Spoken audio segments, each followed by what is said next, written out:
Blue Beetle is right up there with god-tier beings, and in my opinion that fact is not recognized nearly enough.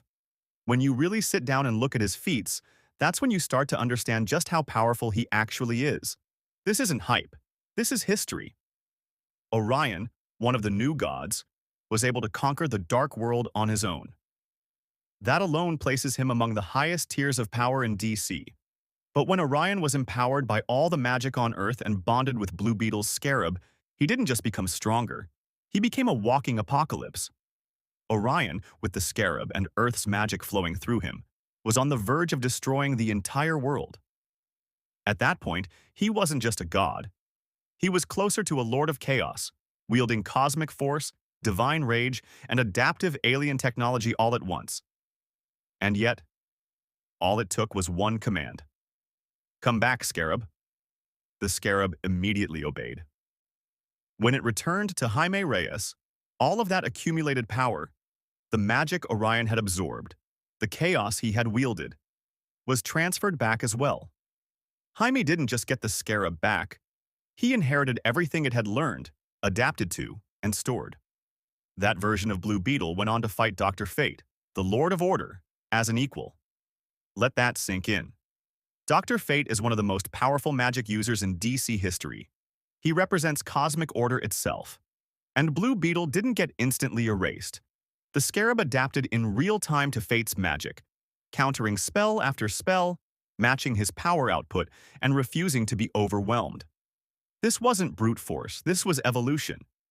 The scarab analyzed Dr. Fate's magic, adjusted its energy frequency, reinforced Jaime's defenses, and responded with force calibrated specifically to counter a Lord of Order. That fight alone proves that Blue Beetle operates on a godly level when fully pushed.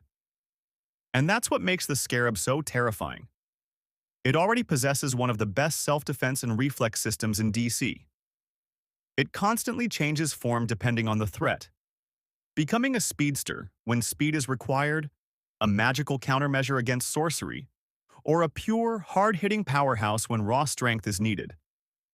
The scarab's adaptation is one of the most broken abilities in fiction. I'll go as far as to say this. Blue Beetle is a god-level threat. We've seen this most clearly when Jaime's soul was stolen. The scarab immediately entered full defensive mode, took over completely, and adapted specifically to dominate a magic user, even without Jaime's conscious control. That means knocking Jaime out doesn't end the fight. The scarab keeps going. Telepaths? They're useless. The scarab isn't organic. It's a hyper-advanced sentient weapon. If Jaime's mind is compromised, the scarab simply assumes control and continues the battle with maximum efficiency. That's what makes Blue Beetle such a nightmare matchup. Even if you beat Jaime, you still have to fight the scarab. And yet, people rarely talk about these feats the way they do with Superman, Thor, or other top-tier characters. The scarab's adaptation is busted. Speed? Covered.